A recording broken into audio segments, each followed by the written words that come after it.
ನಮಸ್ಕಾರ ಸ್ನೇಹಿತರೆ, G K ಸರಣಿ ಕ್ಲಾಸಸ್ಗೆ ತಮಗೆಲ್ಲರಿಗೂ ಸ್ವಾಗತ.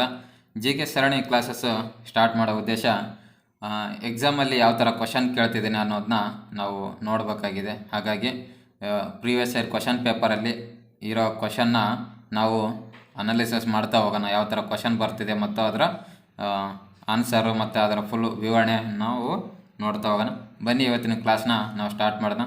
ನೋಡಿ, ಮೊದಲನೇ ಕ್ವಶನು ಹೀಗಿದೆ: ಅಕ್ಬರ್ನ ದಂಡಯಾತ್ರೆಗಳನ್ನು ಕಾಲಾನುಕ್ರಮದಲ್ಲಿ ಜೋಡಿಸಿ ಅಂತ ಕೇಳಿದರೆ, ನೋಡಿ ಯಾವುದ್ಯಾವುದು ಆಪ್ಷನ್ಸ್ ನಾವು ನೋಡ್ತಾ ಹೋದರೆ, ಹಳದಿಘಾಟ್ ಇದೆ, ಹಳದಿಘಾಟ್ ಯುದ್ಧ, ಎರಡನೇ ಪಾಣಿಪತ್ ಕದನ, ಇನ್ನು ಗುಜರಾತಿನ ವಿಜಯ ಮತ್ತು ಅಸಿರಿಗಢ ಕೋಟೆ ವಿಜಯ. ನೋಡಿ ಇದಕ್ಕೆ ಆಪ್ಷನ್ಸ್ ನೋಡೋದಾದ್ರೆ ನೋಡಿ, ಬಿ ಸಿ ಡಿ ಎ ಅಥವಾ A D B C, D C A B, B C A D. ಇದಕ್ಕೆ ಸರಿಯಾದ ಆನ್ಸರು ಯಾವುದಪ್ಪ ಅಂತಂದರೆ ಸ್ನೇಹಿತರೆ, ನಾಲ್ಕನೇದು ಬಿ ಸಿ ಎ ಡಿ ಆಗುತ್ತೆ. ಮೊದಲನೇದು ಯುದ್ಧ ನೋಡೋದಾದರೆ ಪಾಣಿಪತ್ ಕದನ ಆಗುತ್ತೆ, ನಂತರ ಗುಜರಾತ್ ವಿಜಯ ಆಗುತ್ತೆ, ನಂತರ ಹಳದಿಘಾಟ್, ನಾಲ್ಕನೇದು ಅಸಿರಿಗಢ ವಿಜಯ ಆಗುತ್ತೆ ಅಂತಲೇ ಹೇಳ್ಬೋದು. ನೋಡಿ ಇದರ ಸಂಪೂರ್ಣವಾಗಿ ನೋಡ್ತಾ ಹೋಗೋದಾದರೆ ವಿವರಣೆ ನೋಡಿ. ಎರಡನೇ ಪಾಣಿಪತ್ ಕದನ ಯಾವಾಗ ನಡೀತಪ್ಪ ಅಂತಂತಂದರೆ, ಎರಡನೇ ಪಾಣಿಪತ್ ಕದನ 1556 1556 ನವೆಂಬರ್ 5ರಂದು ಅಕ್ಬರ್ನು ಈ ಯುದ್ಧದಲ್ಲಿ ದೆಹಲಿಯನ್ನು ಆಳಿದಂಥ ಕೊನೆಯ ಹಿಂದೂ ಸಾಮ್ರಾಟ ಯಾರು? ದೆಹಲಿಯನ್ನು ಆಳಿದ ಕೊನೆಯ ಹಿಂದೂ ಸಾಮ್ರಾಟ ಯಾರಪ್ಪ ಅಂತಂತಂದರೆ ಹೇಮುನನ್ನು ಕೊಂದನು. ಈ ದಂಗೆಯ ನಾಯಕತ್ವವನ್ನು ಯಾವುದು? ಅಶೋಕ್ ಸಾಮ್ರಾಟನನ್ನು ಕೊಂದು ಆ ಪಾಣಿಪತ್ ಕದನ ದಂಗೆಯ ನಾಯಕತ್ವವನ್ನು ಬೈರಮ್ ಖಾನ್ ಮತ್ತು ದಂಡನಾಯಕ ಅಲಿ ಕುಲಿ ಖಾನ್ ಬೇಗ್ ವಹಿಸ್ಕೊಳ್ತಾರೆ. ಈ ನಾಯಕತ್ವ ಯಾರು ವಹಿಸ್ಕೊಳ್ತಾರೆ ಅಂತಂದರೆ, ಈ ಯುದ್ಧದ ನಾಯಕತ್ವ ಅಲಿ ಕುಲ್ ಖಾನ್ ಮತ್ತು ಅಲಿ ಕುಲಿ ಖಾನ್ ಬೇಗ್ ಅವರವರು ವಹಿಸ್ಕೊಳ್ತಾರೆ. ಯಾರ್ಯಾರು? ಬೈರಮ್ ಖಾನ್ ಮತ್ತು ದಂಡನಾಯಕ ಅಲಿ ಕುಲಿ ಖಾನ್. ನೋಡಿ, ಇನ್ನು ಗುಜರಾತ್ನ ವಿಜಯ ಯಾವಾಗಪ್ಪ ಅಂತಂತಂದರೆ, ಗುಜರಾತಿನ ವಿಜಯ ನೋಡಿ 1572ರಿಂದ 1573ರವರೆಗೆ ನಡೀತದೆ. ಗುಜರಾತಿನ ಮಿರ್ಜಾ ಕೋಕ್ ಹುಸೇನ್ ಮಿರ್ಜಾನ ದಂಗೆಯನ್ನು ಅಡಗಿಸಿ ನಂತರ ಇದನ್ನು ಕ್ಷಿಪ್ರಗತಿ ದಾಳಿ ಎನ್ನುವರು ಅಂತಲೇ ಹೇಳ್ಬೋದು. ಈ ಗೆಲುವಿನ ಸವಿನೆನಪಿಗಾಗಿ ಬುಲಂದ ದರ್ವಾಜ್ ಎಂಬ ಕಟ್ಟಡವನ್ನು ನಿರ್ಮಿಸ್ತಾನೆ. ಯಾರು? ಅಕ್ಬರು. ಈ ಗೆಲುವಿನ ಸವಿನೆನಪಿಗಾಗಿ ಬುಲಂದ ದರ್ವಾಜ್ ಎಂಬ ಕಟ್ಟಡವನ್ನು ನಿರ್ಮಿಸ್ತಾನೆ ಅಂತಲೇ ಹೇಳ್ಬೋದು. ನೋಡಿ, ಇನ್ನು ಹಳದಿಘಾಟ್ ಬಗ್ಗೆ ನೋಡೋಣ. ಹಳದಿಘಾಟ್ 1576 ಜೂನ್ 18ರಿಂದ ನಡೆಯುತ್ತೆ. ಜೂನ್ 18ರವರೆಗೆ ಅಕ್ಬರ್ನ ದಂಡನಾಯಕ ಯಾರು? ಅಕ್ಬರ್ನ ದಂಡನಾಯಕ ಆದಂಥ ಮಾನ್ ಸಿಂಗನ್ನು ಮಾನ್ ಸಿಂಗನು ರಾಣಾ ಪ್ರತಾಪ್ ಸಿಂಗನನ್ನು ಹಳದಿಘಾಟ್ ಕದನದಲ್ಲಿ ಸೋಲಿಸ್ತಾನೆ. ಹಳದಿಘಾಟ್ ಕದನದಲ್ಲಿ ಸೋಲಿಸಿದಂಥ ವ್ಯಕ್ತಿ ಮಾನ್ ಸಿಂಗ್. ಇವರು ಅಕ್ಬರ್ನ ದಂಡನಾಯಕರಾಗಿರ್ತಾರೆ. ಇನ್ನು ಅಸಿರಿಗಢ ಕೋಟೆ ವಿಜಯದ ಬಗ್ಗೆ ನೋಡೋದಾದರೆ ಇದು 1600ರಲ್ಲಿ ಸ್ಟಾರ್ಟ್ ಆಗುತ್ತೆ. ಇನ್ನು ಖಾನ್ ದೇಶದ ಮೇಲೆ ಆಕ್ರಮಣ ಮಾಡಿ, ಯಾವ ದೇಶ ನೋಡಿ? ಖಾನ್ ದೇಶದ ಮೇಲೆ ಆಕ್ರಮಣ ಮಾಡಿ ಅಸಿರಿಗಢ ಕೋಟೆ ವಶಪಡಿಸಿಕೊಂಡನು. ನಂತರ ಖಾನ್ ದೇಶಕ್ಕೆ ದಂದೇಶ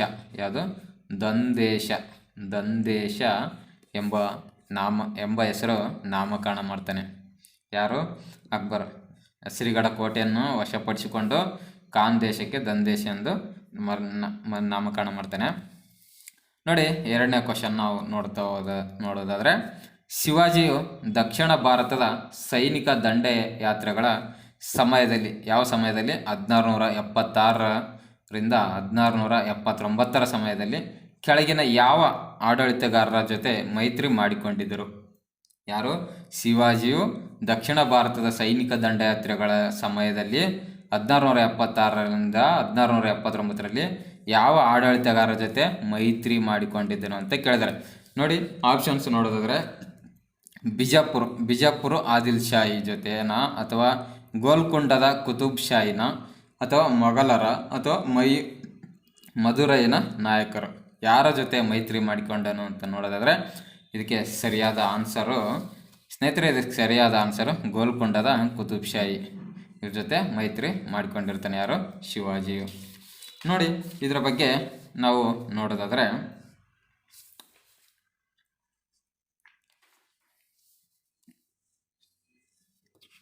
ನೋಡಿ 1676ರಿಂದ 1679ರಲ್ಲಿ ಶಿವಾಜಿಯು ಗೋಲ್ಕೊಂಡಕ್ಕೆ ಭೇಟಿ ನೀಡಿ ಅಲ್ಲಿನ ಸುಲ್ತಾನ್ ಆದಂಥ ಯಾರು, ಗೋಲ್ಕೊಂಡದ ಸುಲ್ತಾನ್ ಯಾರು, ಅಬುಲ್ ಹಸನ್ ಕುತುಬ್ ಶಾ ಅಂದರೆ ತಾನ್ ಶಾ ಅವರು ಯಾರು ಗೋಲ್ಕೊಂಡದ ಭೇಟಿ ನೀಡ್ತಾನೆ. ಅಲ್ಲಿನ ಗೋಲ್ಕೊಂಡದ ಸುಲ್ತಾನ್ ಯಾರಪ್ಪ ಅಂತಂದರೆ ಅಬುಲ್ ಹಸನ್ ಕುತುಬ್ ಶಾ, ತಾನ್ ಶಾ ಅಂತ ಕರೀತಾರೆ.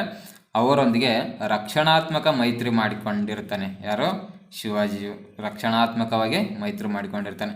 ಈ ಮೈತ್ರಿಗೆ ಗೋಲ್ಕೊಂಡದ ಪ್ರಧಾನಮಂತ್ರಿಗಳಾಗಿದ್ದಂಥ ಮಾದಣ್ಣ ಮತ್ತು ಅಕ್ಕಣ್ಣ ಎಂಬ ಸಹೋದರರು, ಯಾರ್ಯಾರು, ಮಾದಣ್ಣ ಮತ್ತು ಅಕ್ಕಣ್ಣ ಎಂಬ ಸಹೋದರರು ಪ್ರಮುಖ ಕಾರಣಕರ್ತರಾಗಿದ್ದರು ಅಂತಲೇ ಹೇಳ್ಬೋದು.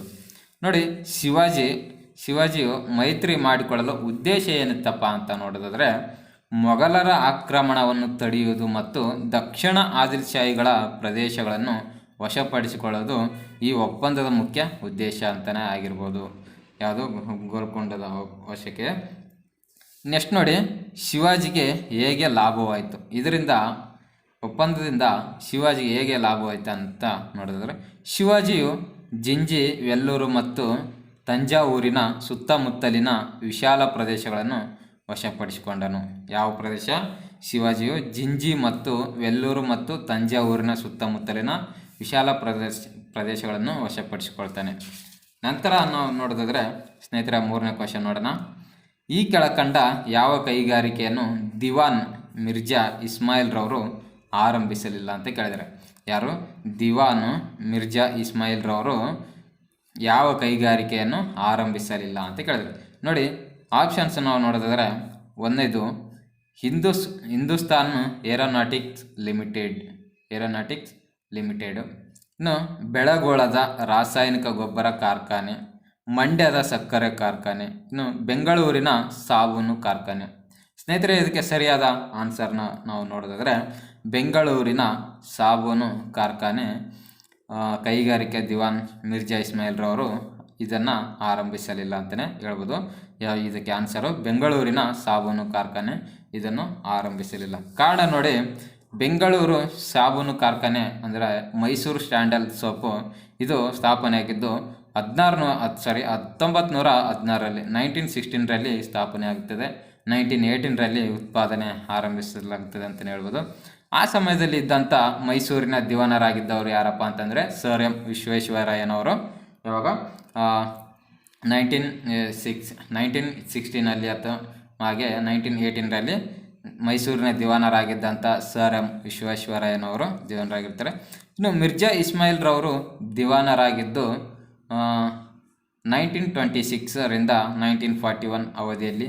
ಆದ್ದರಿಂದ ಯಾವಾಗ 1926ರಿಂದ 1946 ಅವಧಿಯಲ್ಲಿ ಇವರು ದಿವಾನರಾಗಿದ್ದರು. ಹಾಗಾಗಿ ಸಾಬೂನು ಕಾರ್ಖಾನೆಯು ಅವರ ಅಧಿಕಾರಾವಧಿಗಿಂತ ಯಾವಾಗ ಸಾಬೂನು ಕಾರ್ಖಾನೆ ಅವರ ಅಧಿಕಾರಾವಧಿಗಿಂತ ಮುಂಚೆಯೇ ಅಸ್ತಿತ್ವಕ್ಕೆ ಬಂದಿತ್ತು ಅಂತಲೇ ಹೇಳ್ಬೋದು. ಹಾಗಾಗಿ ಇವರು ದಿವಾನ್ ಮಿರ್ಜಾ ಇಸ್ಮಾಯಿಲ್ ರವರು ಬೆಂಗಳೂರು ಸಾಬೂನು ಕಾರ್ಖಾನೆ ಕೈಗಾರಿಕೆಯನ್ನು ಇವರು ಆರಂಭಿಸಲಿಲ್ಲ ಅಂತಲೇ ಹೇಳ್ಬೋದು.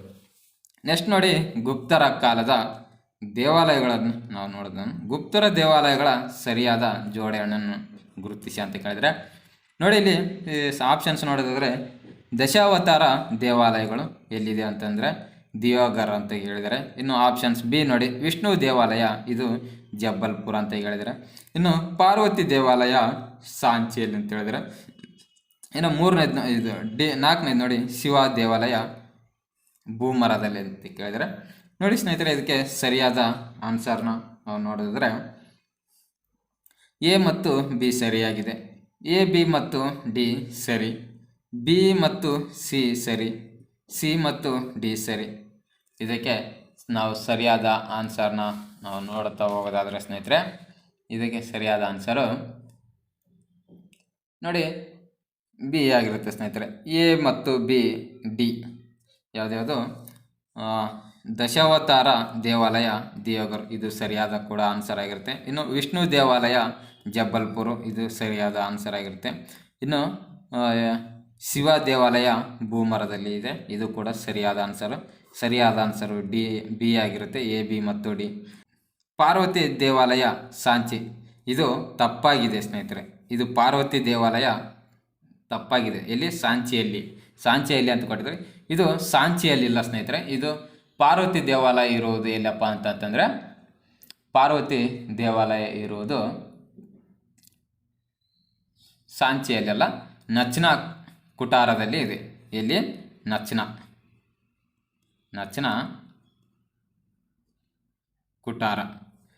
ನಚ್ನ ಕುಟಾರದಲ್ಲಿ ಪಾರ್ವತಿ ದೇವಾಲಯ ಇರೋದ್ರಿಂದ ಈ ಆಪ್ಷನ್ನು ನಾವು ತಪ್ಪಂತೂ ಹೇಳ್ಬೋದು. ಸರಿಯಾದ ಆನ್ಸರು ದಶಾವತಾರ ದೇವಾಲಯ ದಿಯೋಗರ್, ಇನ್ನು ವಿಷ್ಣು ದೇವಾಲಯ ಜಬಲ್ಪುರ, ಶಿವ ದೇವಾಲಯ ಬೂಮರ. ಇದು ಸರಿಯಾದ ಆನ್ಸರು. ನೋಡಿ, ನೆಕ್ಸ್ಟು ಕ್ವಶನ್ ನಾವು ನೋಡ್ತಾ ಹೋದರೆ, ಕೆಳಗಿನವುಗಳಲ್ಲಿ ಸರಿಯಾದ ಜೋಡಣೆಗಳನ್ನು ಗುರುತಿಸಿ ಅಂತ ಕೇಳಿದರೆ ಯಾವುದು? ಕೆಳಗಿನವುಗಳಲ್ಲಿ ಸರಿಯಾದ ಜೋಡಣೆ ಗುರುತಿಸಿ ಅಂತ ಕೇಳಿದರೆ ನಾವು ಆಪ್ಷನ್ಸನ್ನು ನೋಡೋದಾದರೆ, ಇಂದ್ರ ಪುರಂದರ, ಎರಡನೇದು ಬಿ ನೋಡಿ, ದಸ್ಯು ಗವಿಷ್ಠ, ಸರಸ್ವತಿ ನದೀತಮ, ಆಯಸ್ಸು ಸಹಸ್ರ. ಆಪ್ಷನ್ಸ್ ನೋಡಿ, ಎ ಮತ್ತು ಬಿ ಸರಿ, ಬಿ ಮತ್ತು ಸಿ ಸರಿ, ಎ ಮತ್ತು ಸಿ ಸರಿ, ಸಿ ಮತ್ತು ಟಿ ಸರಿ. ಇದಕ್ಕೆ ಸರಿಯಾದ ಆನ್ಸರ್ನ ನೋಡೋದಾದರೆ ಸ್ನೇಹಿತರೆ, ಸರಿಯಾದ ಜೋಡಣೆಗಳನ್ನು ಗುರುತಿಸಿ ಅಂತ ಹೇಳಿದರೆ, ಹಾಗಾಗಿ ಇದಕ್ಕೆ ಸರಿಯಾದ ಆನ್ಸರು ಯಾವುದಪ್ಪ ಅಂತಂದರೆ ಮೂರನೇದಾಗಿರುತ್ತೆ ಸ್ನೇಹಿತರೆ. ಎ ಮತ್ತು ಸಿ ಸರಿಯಾದ ಆನ್ಸರ್ ಆಗಿರುತ್ತೆ. ನೋಡಿ, ಇಲ್ಲಿ ಎ ಮತ್ತು ಸಿ, ಇಂದ್ರ ಪುರಂದರ ಇದು ಸರಿಯಾದ ಜೋಡಣೆ ಆಗಿರುತ್ತೆ. ಸರಸ್ವತಿ ನದೀತಮ ಇದು ಸರಿಯಾದ ಜೋಡಣೆ ಆಗಿರುತ್ತೆ. ಇನ್ನು ದಸ್ಯು ಗವಿಷ್ಠ ಮತ್ತು ಆಯಸ್ ಸಹಸ್ರ ಇವೆರಡು ತಪ್ಪು ಅಂತ ಹೇಳ್ಬೋದು. ಯಾಕೆ ತಪ್ಪು ಅಂತಂತಂದರೆ, ದಸ್ಯು ಎಂಬುದು ಆರ್ಯರಲ್ಲದವರನ್ನು ಅಥವಾ ಶತ್ರುಗಳನ್ನು ಸೂಚಿಸುವ ಪದ ಅಂತಲೇ ಹೇಳ್ಬೋದು. ಯಾವುದು? ದಸ್ಯು ಆರ್ಯರಲ್ಲದವರನ್ನು ಅಥವಾ ಶತ್ರುಗಳ ಸೂಚಿಸುವ ಪದ. ಆದರೆ ಗವಿಷ್ಠಿ ಎಂಬ ಪದ ಅರ್ಥ ಹಸುಗಳಿಗಾಗಿ. ಯಾವುದು? ಗವಿಷ್ಠಿ ಪದ ಅರ್ಥ ಹಸುಗಳಿಗಾಗಿ ನಡೆಯುವ ಹುಡುಕಾಟ ಅಥವಾ ಯುದ್ಧ ವೇದಗಳಲ್ಲಿ ಕಾಲದಲ್ಲಿ ಸಂಪತ್ತು ಎಂದರೆ ಹಸುಗಳಾಗಿದ್ದವು. ಹಾಗಾಗಿ ಯುದ್ಧಗಳನ್ನು ಗವಿಷ್ಠಿ ಎನ್ನಲಾಗುತ್ತದೆ. ಯುದ್ಧಗಳನ್ನು ಗವಿಷ್ಠಿ ಎನ್ನಲಾಗುತ್ತದೆ. ಇದು ಆಯಸ್ ಸಹಸ್ರ. ಇದು ನೋಡಿ, ಆಯಸ್ ಎಂಬ ಪದವು ಲೋಹವನ್ನು ವಿಶೇಷವಾಗಿ ಲೋಹ ಅಥವಾ ವಿಶೇಷವಾಗಿ ತಾಮ್ರ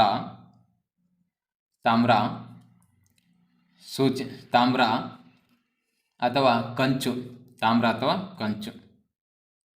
ನಂತರದ ಕಾಲದಲ್ಲಿ ಕಬ್ಬಿಣ